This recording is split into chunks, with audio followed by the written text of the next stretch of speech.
फतह ने कभी खूनी खेल खेला था जिसमें इजराइल के 11 एथलीटों की जान चली गई थी। ये घटना घटी थी 1972 में जर्मनी के म्यूनिख ओलंपिक में, जब फतह से जुड़े आतंकवादियों ने इजरायली एथलीटों पर हमला कर दिया था। हमले में 2 खिलाड़ी आतंकवादियों से लड़ते हुए मारे गए थे, लेकिन 9 खिलाड़ियों को आतंकवादियों ने बंधक बना लिया था। बाद में जर्मनी की लचर कार्रवाई में 9 इजरायली खिलाड़ी मारे गए थे और ये सब हुआ था फिलिस्तीनी संगठन फतह की वजह से। 1972 म्यूनिख ओलंपिक में घटी इस खूनी घटना पर बाद में अमेरिका में 1976 में एक टेलीविजन फिल्म बनी थी जिसका नाम था 21 आवर्स एट म्यूनिख। बाद में इसे इसी नाम से विदेशों के सिनेमा हॉल्स में बतौर फिल्म रिलीज किया गया था और ये फिल्म खूब चली थी। ये फिल्म 1972 में म्यूनिख ओलंपिक के नरसंहार पर आधारित थी।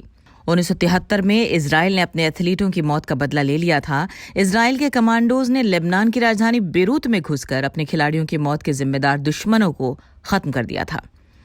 इस एपिसोड में आपको हम बताएंगे कि कैसे इजराइल के खुफिया संगठन मोसाद ने अंजाम दिया था इस खतरनाक ऑपरेशन को। नमस्कार।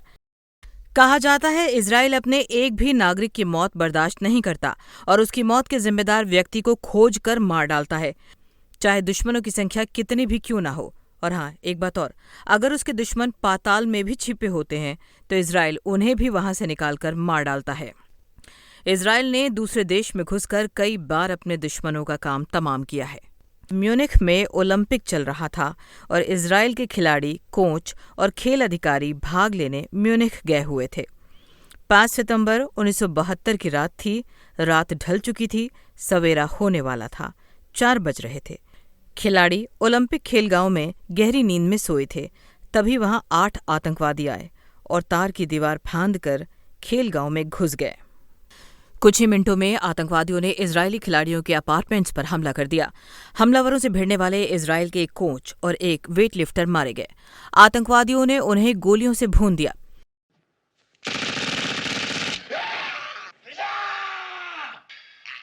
इसके बाद आतंकवादियों ने कई फ्लैटों में सोए इजरायली खिलाड़ियों को एक जगह इकट्ठा किया और 9 खिलाड़ियों को बंधक बना लिया। इस हमले में कई खिलाड़ियों ने भागकर अपनी जान बचाई। जो बच सकते थे वो बच गए, जो नहीं भाग सके अब वो आतंकवादियों के रहमो करम पर थे। आतंकवादियों ने इजराइल के सामने मांग रखी कि उसके जेलों में बंद 236 फिलिस्तीनी कैदियों को छोड़ दिया जाए। उन्होंने ये भी कहा कि उनके और बंधकों के लिए एक विमान का इंतजाम किया जाए और उन्हें इजिप्ट पहुंचाया जाए। इजराइल आतंकवादियों की मांगों पर गौर करता। इससे पहले म्यूनिख की जर्मन पुलिस ने बंधक खिलाड़ियों को छुड़ाने की कोशिश की, लेकिन इस कमजोर कार्रवाई में 9 इजरायली बंधक खिलाड़ी मारे गए। इस ऑपरेशन में 8 आतंकवादी भी मारे गए।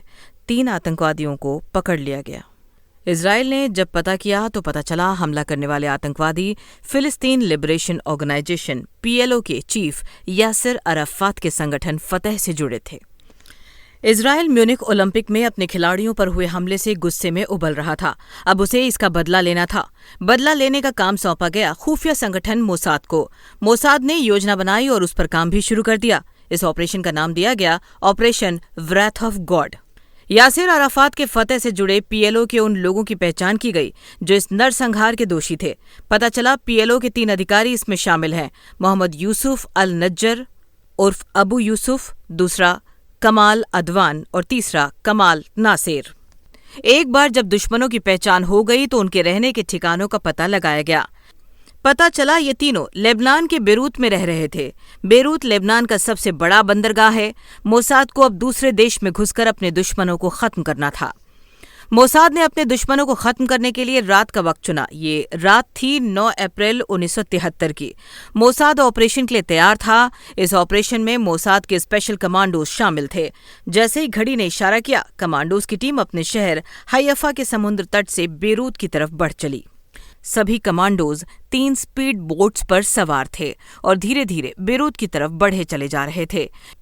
इनका नेतृत्व कर रहे थे कमांडो एहुद बराक। कमांडोज की ये टीम जब बेरूत के पास के समुद्र तट पर पहुंची तब रात हो चुकी थी। कमांडोज अब बेरूत से 3 मील की दूरी पर थे। समुद्र तट पर मोसाद के एजेंट 3 कारों के साथ तैयार थे। इनका काम था हाइफा से पहुंचे अपने साथी कमांडोज को 3 मील दूर उन अपार्टमेंट्स तक पहुंचाना जहां इनके दुश्मन मौजूद थे। ये दुश्मन थे पीएलओ के वही 3 अधिकारी जिन्होंने इजरायली खिलाड़ियों के लिए मौत का सामान तैयार किया था। रात के अंधेरे में कमांडोज का ये दल 2-3 मिनटों में उन इमारतों तक पहुंच गया जहां उनके टारगेट थे। ऑपरेशन शुरू कर दिया गया। कुछ कमांडोज अपार्टमेंट्स के बाहर ठहरे और कुछ अंदर गए। मिनटों में ऑपरेशन सफलतापूर्वक अंजाम दे दिया गया। दुश्मनों को निपटा दिया गया। टारगेट्स खत्म कर दिए गए। पीएलओ के उन तीनों अधिकारियों को मौत की नींद सुला दिया गया जिनकी वजह से 11 इजरायली खिलाड़ी बेमौत मारे गए थे। इस हमले में अल निज्जर की पत्नी शोर सुनकर बाहर आई और इजरायली कमांडोज के हाथों मारी गई। इस हमले में एक इटालियन महिला भी मारी गई।